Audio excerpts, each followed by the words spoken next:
Topo Athletic is committed to lifelong health and better movement. Topo builds running shoes for those who get out there every day, regardless of weather, speed, energy, or mood. Their distinctive fit and feel combines instinctive human movement with modern performance and lightweight comfort to help you keep going, keep trying, and keep moving.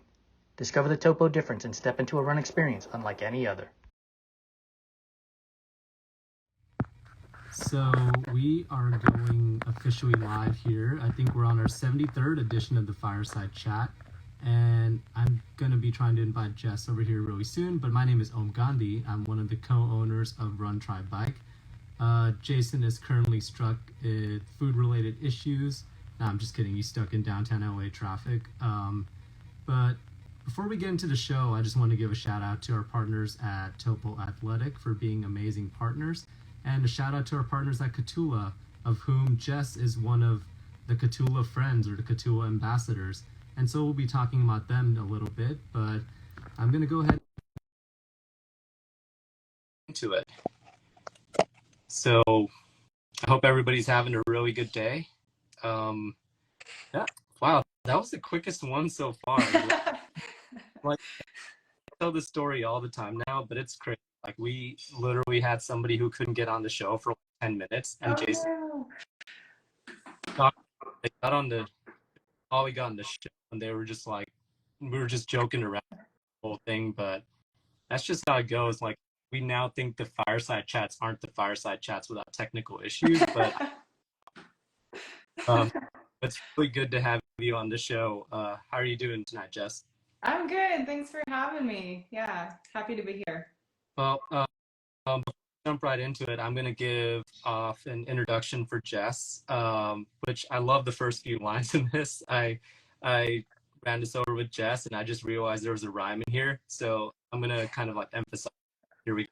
Jess Turner is an ultra runner who is a 2-time 100-mile finisher and recently became a 250-mile finisher with the 2023 edition of the Cocodona 250. Jess is also a CrossFit athlete and a dog mom, of which one of those is extremely important. Obviously, CrossFit athlete. Jess also ran the Cocodona 250 for Forging Youth Resilience, FYR, a Flagstaff-based nonprofit organization with the goal of empowering at-risk youth to build physical and mental strength for life. So there's a lot going on here with your story, and there's just so many questions I want to ask you. But I think the first thing I want to know is, how did it all start for you? Where did your endurance sports journey begin? Yeah, so that's a fun question because as a kid, I played sports and running was always the punishment. And I always dreaded running, every bit of it. And then I got to college and I got pretty out of shape, just studying all the time. And at some point I was like, all right, I got to get it together here. So my now husband and I would walk down to the university track and we'd go and I would try to run 100 meters at a time and I just couldn't do it. And I'd have to stop after like 75 meters. And then I'd walk another 100 meters and just slog through 2 miles maybe of that. And meanwhile, he was just lapping me over and over. He just has that kick to be able to do it. And I just didn't, because I was never a runner and never had any intention of being a runner. And over time, we started doing that 2, maybe 3 times a week. And I would try to do 110 meters without stopping. And then that turned into, oh my gosh, I ran a full lap without stopping. And so part of that was I didn't really have a goal and I wanted to set something that I thought would be really hard. And there's a summer running series here in town, and I thought, okay, that's a good challenge. It was a series of 6 races at the time, and they all had a short course and a long course. So the short course would be 5K, and then the long course would be a 10K or a 15K or a half marathon. And so I signed up, and I was like, all right, I maybe can run 3 miles, maybe, but I gotta train for this. And so I did, and at the last minute, I contacted the race director and I said, can I switch it to the long races? And he was like, yeah, no problem. And so I was like, oh, shoot, this is happening. And so I challenged myself to go down and run 6 miles at the track and just see if I could do it continuously. And it was, I like took a pen with me and I was just like making tally marks on my hand to make sure I was doing the full amount. And after 24 laps, I was like, holy cow, I just ran 6 miles. Like, what? That's crazy. And then I got to the restart, and it's not on a track, it's trail, and it's hilly, and I was not prepared for that at all. And that was kind of my first moment of like, I'm about to do something hard. I'm not totally prepared for this.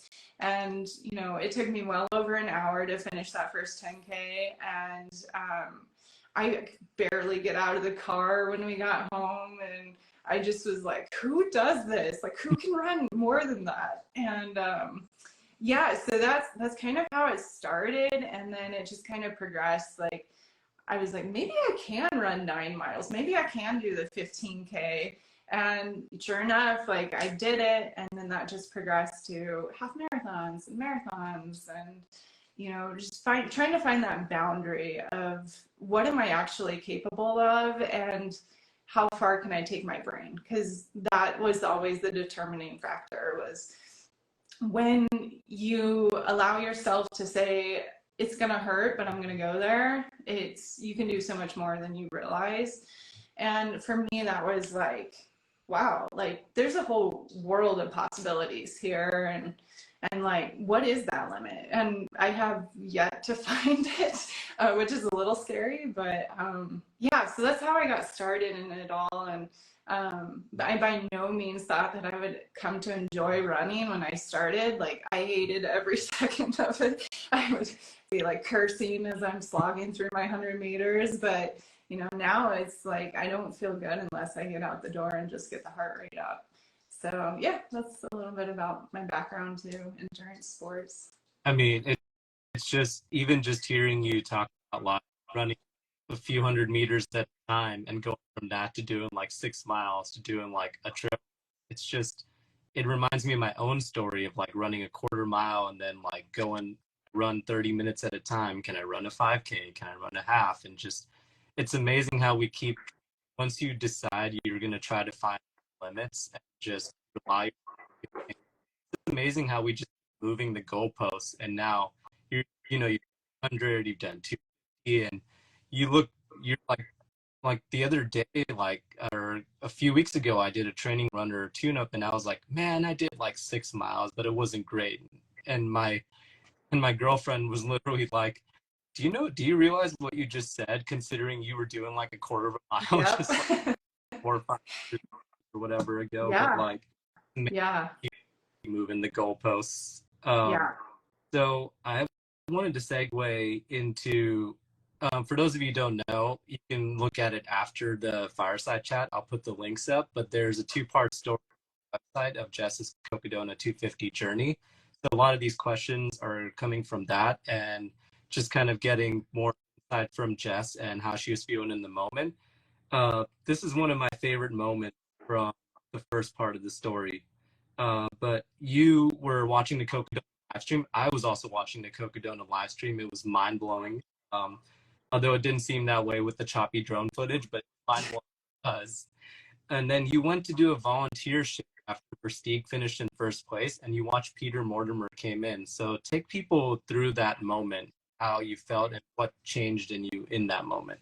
Yeah, for sure. So I signed up for like the finish line aid station just because I wanted to be a part of it somehow, some way, and just experience like that energy and just kind of imagine what those runners had gone throughout that 250-mile journey.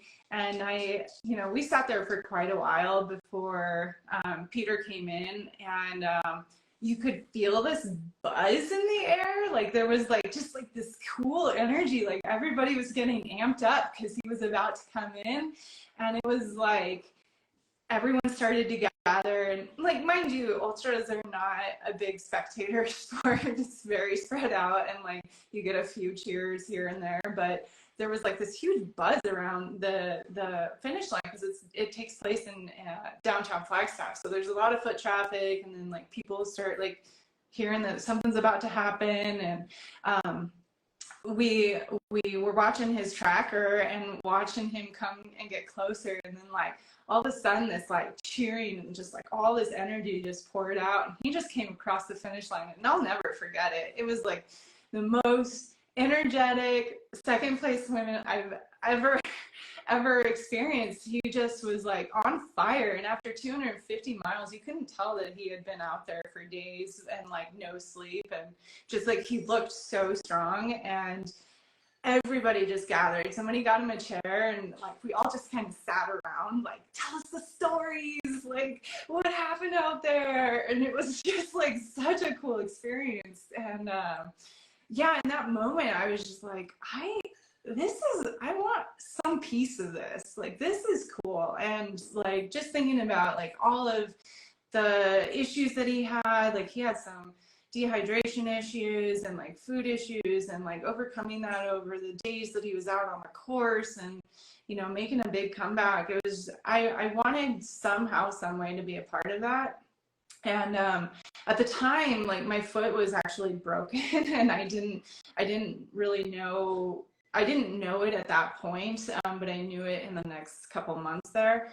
And I was like, one day I'm gonna be here, and I'm gonna do this, and I want to experience some sort of this journey, and mine will be different, but it's gonna be a really, really life-changing experience. So yeah, that's how I like was like determined. I'm like, I'm doing this someday. I don't know when, but I'm gonna do it. So yeah, it was so cool watching Pete come over the finish line, and yeah, that energy was nothing like I've ever experienced. Yeah, it's amazing. Thank you so much for like trying to do the best as you can, because like I just crossed that finish line a couple of weeks ago, and I've been around on the runner, and like, well, I understand it, but it's so hard to explain the buzz of a 200 miler and just like being out there. And just like, I even had that conversation with a friend who's done a 200 of like, just imagine we've all been out there for 4 or 5 days. Just imagine all the stories between all the runners and all the experiences they had both together and individually. Like, you could write an entire book for each person. You can write a book for everyone together. It's just so amazing. But one of the things that you mentioned was that your foot was broken and you didn't quite know about it. That was the next thing I wanted to segue into. So one of the things we talked about in the story on the website was your foot injury, and that surgery was prolonged until May 2022, which is wild because I had Scion in 2022 and did not realize you did that race based on a broken foot. So you mentioned finding yourself watching the 2022 live stream of Cocodona while you were waiting for your surgery. So what changed in you in that moment and made you realize that you would overcome anything regarding this injury in life to get to the start line of Cocodona? Yeah, so luckily I found a surgeon that was really understanding of how passionate I am about running and how much it means to me and how much it meant to just like start the journey of healing and getting going. And I feel really fortunate for that because I've heard some horror stories, and he just knew like I got to be out on the trails to be happy. And so I found him, and he, like he said, he did the surgery the week of Cocodona, and I was literally sitting in the hospital bed waiting for my surgery, watching the live stream, thinking, I'm gonna be there next year. I'm gonna do whatever it takes to get to the start line healthy and ready for that, but I'm gonna do it. And it was a long road. I actually had a fracture that was non-healing for over a year, and so he went in and had to remove that piece of bone that wasn't healing at all, and he had to go through like a tendon, and so he had to like split the tendon, and that causes it to be like a really long recovery and just like achy and sore for a really long time. But I actually found that with the right people around you, you can work towards that. Even if the gains are small every day, putting that in the bank every single day just really pays off. So like I went to physical therapy after surgery, started doing all the home exercises, like not going out too hard, too fast, and really letting like that tendon and everything heal. But doing a lot of like strength work on the side with CrossFit, and just making sure that like my joints were going to be able to take the impact from running when it was time, and just working towards that every single day. And eventually I was able to start putting some real runs together and start putting some real mileage together. Because it turns out if you're going to run 250 miles, you have to do a lot of running beforehand. So, yeah, so it was a long road, but it was just like, once I made that determination that I was going to do it, that was it. I knew like every day I had to show up, every day counted. I didn't have that extra time to really like take my time towards getting towards the start line, because it was a pretty tough recovery with my foot, and getting it to a place where it would be manageable to get to the start line. And I actually, when I got to the start line, my foot felt better than it has ever. And so like I just really attribute that to like all the professionals that helped me along the way, between like my body work, my PT, the surgeon, like everybody just helped me get there, and they like saw the vision with me and knew that I could just commit to being able to get it done and get there healthy. So I feel really fortunate, actually. That was a big part of why I was there, was just the people around me really believed that I could do it. Yeah, it's amazing what the right circle around do as far as like helping you achieve your goals. And it's like, what a long road. I'm not only going from the surgery, but like having that road to recovery, getting to that moment you can like do that first run and really like see that as a chapter of like, hey, training now like started like and going from that, getting to the start line. I can imagine, and this is something that I would love to go into depth to when we talk a little bit more about Cocodona 250, but just your feelings when you towed the start line, because it's just such a long road. But before we get into that, I wanted to ask you, because it's such a big part of what you did, and you raise a significant amount of money and awareness for them, Forging Youth Resilience. Talk about Forging Youth Resilience, why you chose that organization, and what that cause means to you, and how it helped you get through tough times during Cocodona 250. Yeah, definitely. So Forging Youth Resilience provides free CrossFit style workouts for at-risk and underserved youth. And we also provide nutrition education and mentorships. And for me, that organization is so special because CrossFit really played a big role into who I am today, because I was a very non-confident person. I was very shy, didn't believe in myself. And when I went to CrossFit, I just remember walking in and everybody being like, this is hard, but if anyone can do it, you can do it. And over the years of doing CrossFit, it was just really an encouraging community. And you know, like oftentimes people would be like, I know you can do this. And for me, that would just like help build my confidence. And that's the same feeling that we give those kids. And that's why I chose this organization. So when I look at the kids that we serve, it's, you know, kids who are in and out of juvenile detention, or their mom and dad are in and out of jail for drug use or domestic violence or all sorts of issues. Or even just coming from a low socioeconomic status background. Like, these kids have the cards stacked against them. And when they come into the gym and they hit a lift that they weren't expecting they could hit, and like that encouragement and that feeling that that community provides is exactly what I think these kids need to be able to feel confident in themselves, believe in themselves, shoot for the moon, go for it. Like, professionally, athletically, personally, I think it's just such a huge part of building a better person, and making these kids like see that there's more to them than what their circumstances have dealt them. And so with that, we raised over $6,000 with my charity bib running for Fire. And yeah, I was blown away with the amount of support I received. And yeah, those kids, man, that like pushed me. And in some places I was just like not feeling good. And I just thought about those kids, like they have it so much worse than me right now. And I'm 3 days in, no sleep, middle of the 250, like, you know, they're homeless. They're running away from home. They're, you know, dealing with mom and dad, you know, doing drugs in the bathroom. And like, I can do this. This is going to be the easy part. The hard part is like getting to those kids, serving more of those kids, and like being there for them. It's a very near and dear organization to my heart. I think the organization does a phenomenal job with the funds that they get. And there's local clubs, so like there's the Flagstaff Club, but then like there's clubs all over the nation that like are just pockets of little CrossFit gyms that decided they wanted to help the community as well. And so for me, that's really cool too, because that means like it's further reaching than just my little town. And I think that brings up the awareness that, you know, we can serve kids all over the country. And so yeah, I love Fire. I love what they do, and I love that we can build the confidence of these kids.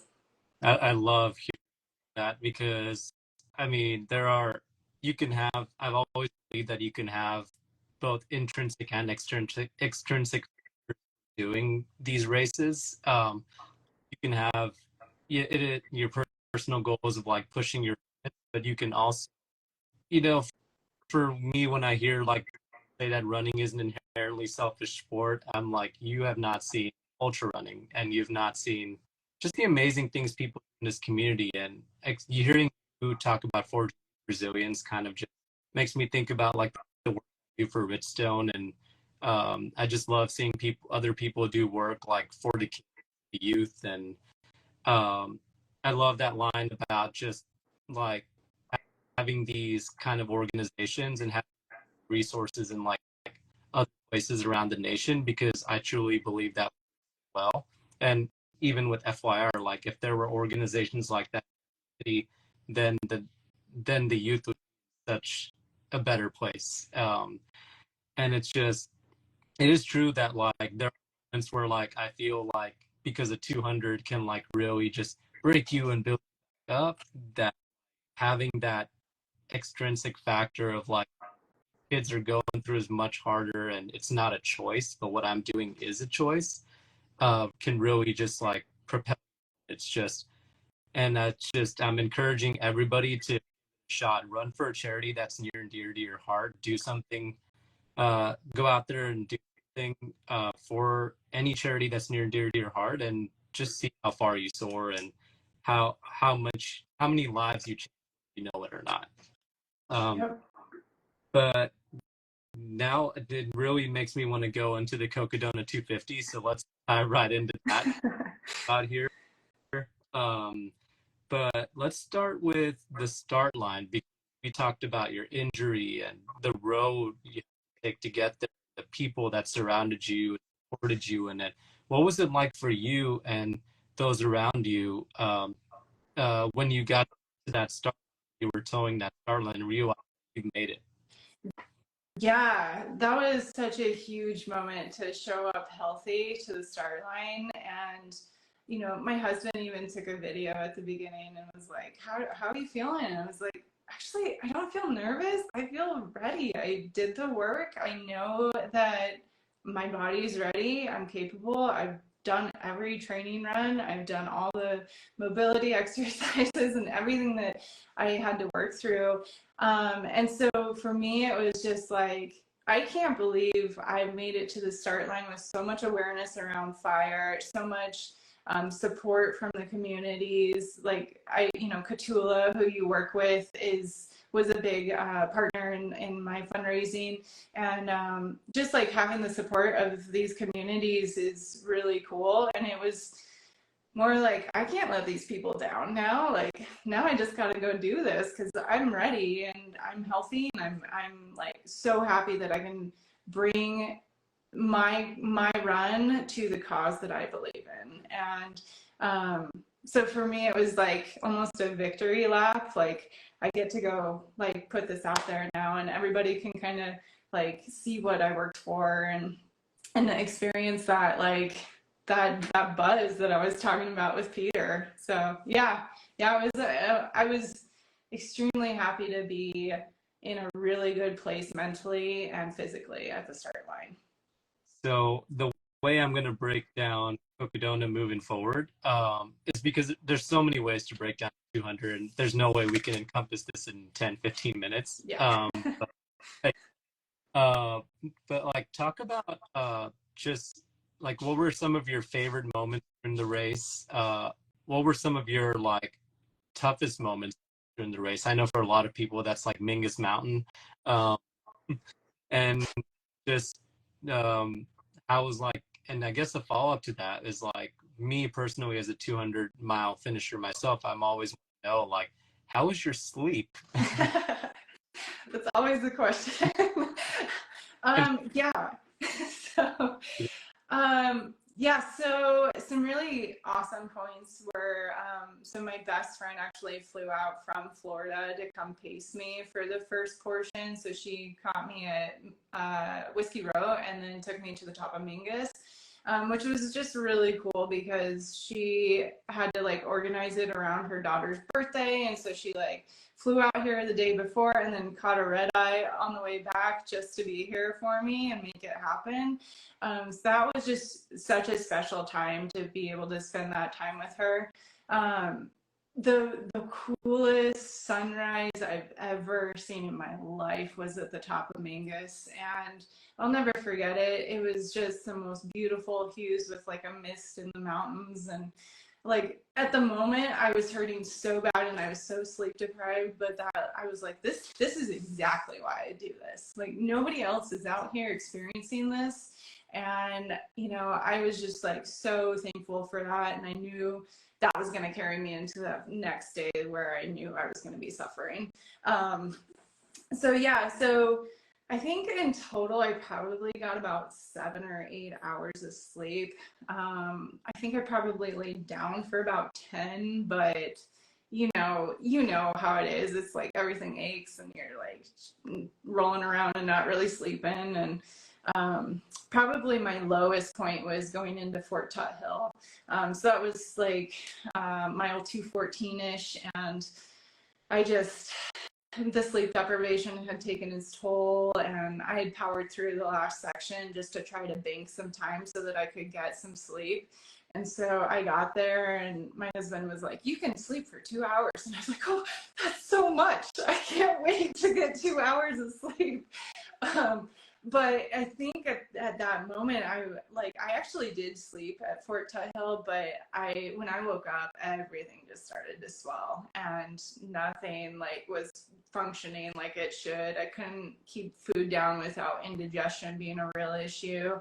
And that's where the problems really started. Was like my feet had gone numb at that point. Like I had nerve damage before that, which was really terrible. But the sleep deprivation and just like the overall swelling and my body just like rejecting what I was doing really took toll on that last day. And yeah, the food situation was tough because everything I would eat, I just would feel nauseous, and I just had to like eat Tums like they were candy and try to get through it. But you know, yeah, there were a lot of really cool moments. Just like that course is one that, you know, you can't do it justice in any sort of words. Like experiencing it and I always say this, like 200 milers, I think, break you down to your core. And what you are at the core level is like, you start to appreciate everything. And it starts to be like this, wow, that's a really cool rock. Or like, I've never looked at the trees this way because I've never stopped and looked at them, you know? And just like those like experiences of seeing those landscapes in that lens it was incredible. You know, if you know, because you've done a 200 miler, but it's like this very raw experience where you get to experience like this new lens. It almost feels like you're a new person in those, you know? And so for me, that was a really cool experience to be able to get to that and see who I am at that level. And turns out it's not so bad. So, Yeah, I definitely agree with that. Like, I'm not too bad myself, you know. It's just yeah. like one of the things I did to test like my to test like how lucid I was tell two dad jokes at every station. Nice. One of the volunteers was like, "Oh, it's funny now, but it's gonna be even more funny when you're telling those jokes to a tree." And I was like, "I hope not." But Yeah, exactly. follow-up question to your sleep, quick follow-up question to your, how much of that was like sleeping through vehicle or at the cots versus like sleeping on the trail and taking trail naps? Yeah, so I really tried to limit my time on the trail naps portion because those just were so unproductive. Like I tried one and I was like, I think I can like get some like catch up sleep and then I'll feel better and I'll be rejuvenated and I can just like go out and keep going. And they just were really unproductive at a certain point. So most of my sleep was like in the back of our truck or on the cots at the aid stations, which were tricky because you're in there with other people. And so, you know, I learned that you should take some earplugs and actually use them. I think I had some, but I just didn't use them. So that's a learning point. But yeah, I think I just got more useful sleep when I actually like put myself in a bed situation and just like sat down, got in, ate, let the food digest, and then like moved right into the bed and just like made it happen. So it was like I had to be intentional about sleeping for sure. I will say that like sleeping on the cots that helped me out a lot. I might have had some good trail naps, but like I were going and taking like a 2 hour sleep, my first one of the entire race. So, gosh, like it was like mile 140 or something, and I just remember waking up and everybody was like, "You look like a totally different person." Yeah, Yes. Yeah, exactly. It's amazing what 2 hours can do. it's amazing, and it's just what going back to what you said about like how these races almost create like build you a minimalist mindset that almost like carries over to life. But like the way you experience things in the 200, like I don't know that I would appreciate yakisoba noodles as much as I would with Coke at an aid station, sitting down and chatting with volunteers and exchanging stories and just, I mean, I don't know that I would appreciate something like that outside of that lens, or like seeing the trees, or when the sunrise comes and the sun hits you and all of a sudden your body feels rejuvenated. And Yeah. it's like such a wild feeling that's so hard to like explain. Like, why am I running right now? Where did Yeah. this come from? And then 20 minutes later, like, why am I stumbling? Yeah, yeah, exactly. Yeah, I think to your point, I when I finished, I just felt this overwhelming sense of gratefulness. Grateful for the course for being so hard. Grateful for my crew and my pacers and all the volunteers and the race director. Just everything just made me really thankful for everyone who was involved and made it happen. And yeah, so I think that like also lends it to like being grateful to be able to serve for those kids and, you know, pushing forward for them as well. There was a, I don't know if I'm remembering this correctly, but I was following your stories during Cocodona, and there was like one moment where you were just taking a break on a log. Um, Yeah. talk about that moment, because that one made me laugh really hard. You just looked so tired and done, but you were also like, let's go, you know, like, Yeah. okay. Yeah, at some point you're like, well, this isn't helping me finish, so I might as well just be suffering and keep moving. So yeah, totally. Yeah, it's funny. It's like wild when you get to the point where like sitting down is not really helping you much Yeah. anymore. I to your point about like sleep, I think one of the hardest things about not just getting quality sleep like with the earplugs is like waking up from the sleep and your body's like all Yeah. stiff and you have to get out of this warm bed, Yes. step out, and then your body needs like 20-25 minutes to like tune up again and start Yeah. like Yeah, yeah, it's so true. And it's like, I remember leaving Fort Tuthill and I was like, everything's broken right now. Like, nothing is firing. No cylinders are firing right now. So, yeah. It's just so wild. I know one question that I always have for other runners doing this, and I'll exchange you one of mine. Before I have you answer this question, when I was on the trail, on the single track, I saw Shrek looking at me, and he was just like smiling at me proudly, and I just like smiled back at him, and I remember telling my girlfriend like, I see Shrek, because she was like, you need a nap, and I was Yes. um, Indication number one that you need some sleep. I saw like Shrek, I saw a clown, a horse, a panda bear crossing the road was the wildest one for me Nice. because I'm so visceral and real, and my hallucinations are usually very pedestrian. But tell me a little bit about like uh, hallucinations you had or moments you had. Yeah, so my first hallucination started coming out of Prescott towards Mingus, and I was with my best friend at that time. She was pacing me, and it looks like the African plains almost out there. And she was like, "All right, tell me if you see a zebra." And I was looking out. I was like, "I don't see a zebra, but I see a goat that I know isn't there." And so that's about when it started. And then I did have a moment where I thought I saw a van in the middle of the forest that definitely didn't exist. And then lots of tarantulas. At one point, I thought I saw a mountain lion, but it was just a rock. And, I was like, had to do like a triple take because it was still there after the second look. And I was, yeah, it's really interesting what your mind does. I really like kind of try to control things, and so that was one of those things. I was like, this is made up. Just control it. It's okay. Don't panic. It's not a real mountain lion.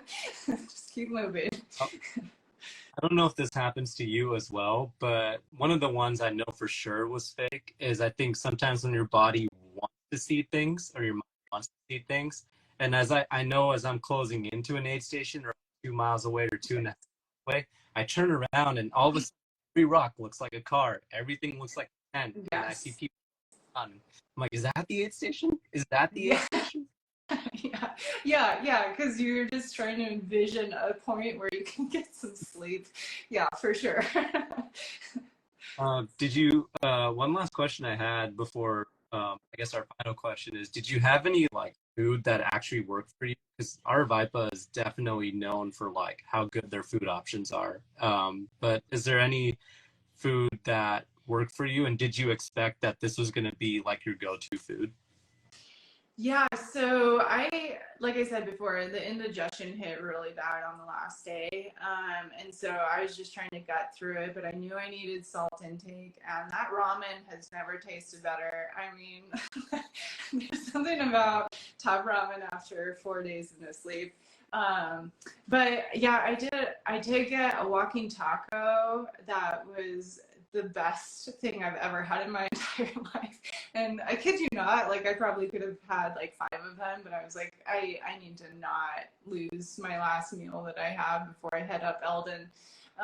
So that was awesome. And then at Whiskey Row, they had pizza, which was just so good. Shout out to Vipa for providing that pizza. And then, yeah, quesadillas. I think I probably a dozen of those, and lots of pickle juice. That was my fan favorite. I rolled up to the top of Eldon, and my last my last aid station, I had a cup of hot cocoa in one hand and a cup of pickle juice in the other, and I was like, this is what it's about, right here. So, yeah. Yeah, but it kind of went sideways. I didn't really think I was going to have so much like stomach problems. I thought I'd be able to get more liquid calories in. That went out the window like day 2. And then I just like had to force stuff down because I knew I needed the calories, but nothing sounded good. And I always tried to eat right before I slept so that I had time to digest and that I wasn't like digesting as I was moving. And that worked pretty well for the most part. I think there's some learning points there too, like to make sure that that happens, even though I didn't want to do it a couple of times. Like, I paid for it, because then I think that's also added to the indigestion, was like sleeping and then eating and then starting to run again.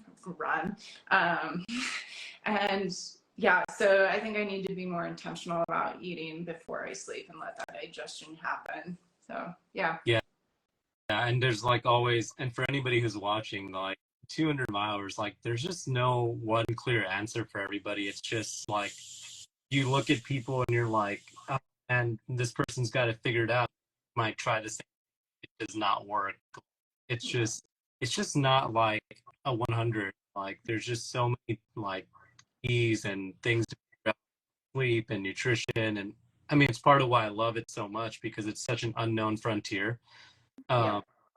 But before we jump into the rapid fire section, because you've been on this like trajectory as somebody who was never a runner to being a 250-mile finisher, what advice would you have for somebody who's trying to get started and on the fence?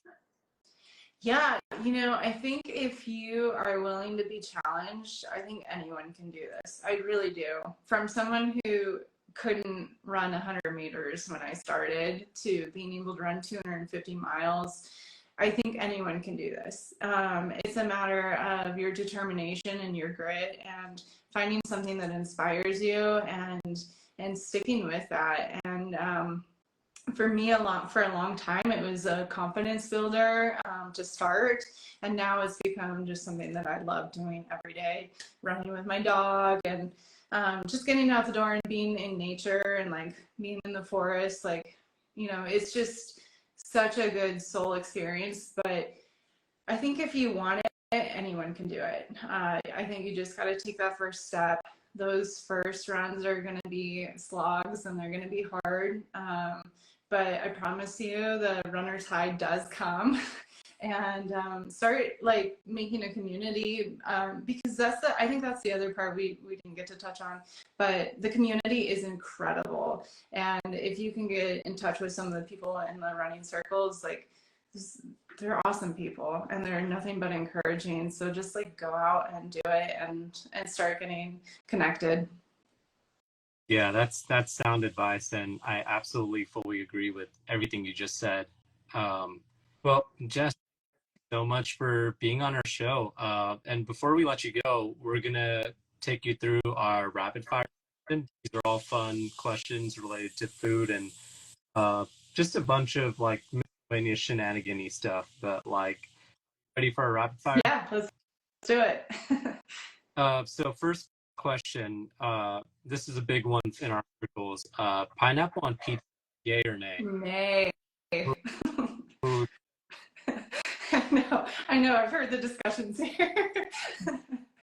I'm team pineapple on pizza, but I find it so funny that the last like 6-7 people in a row have been like team pineapple, and the one person who's not, Jason's not here to see it. Yeah. He's so happy that you're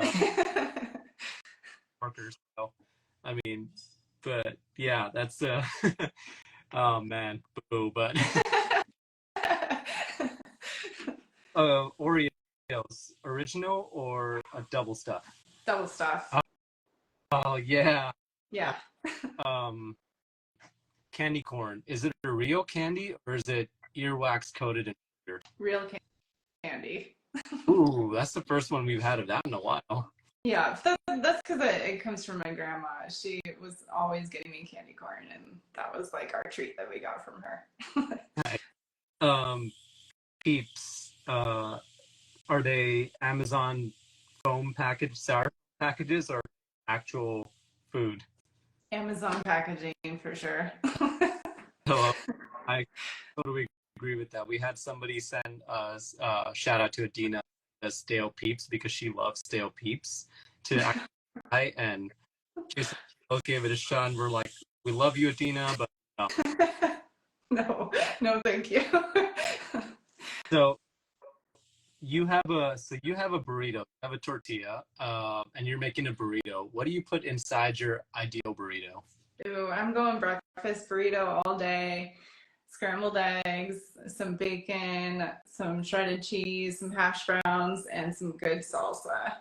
Good salsa and just good potatoes and like good eggs. I love a good breakfast burrito. So, Yeah, for sure. Are you a cake person or a pie person? Cake. What's your favorite cake?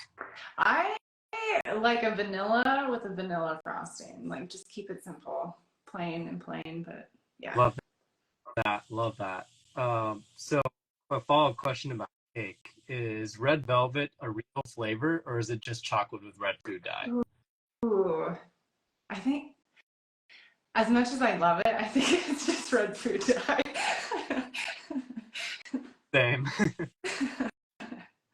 So you go out for a run. Are you listening to music, podcast, or nothing at all? Nothing. Uh, Nothing at all. Me and my brain. Love that. Favorite Catula gear?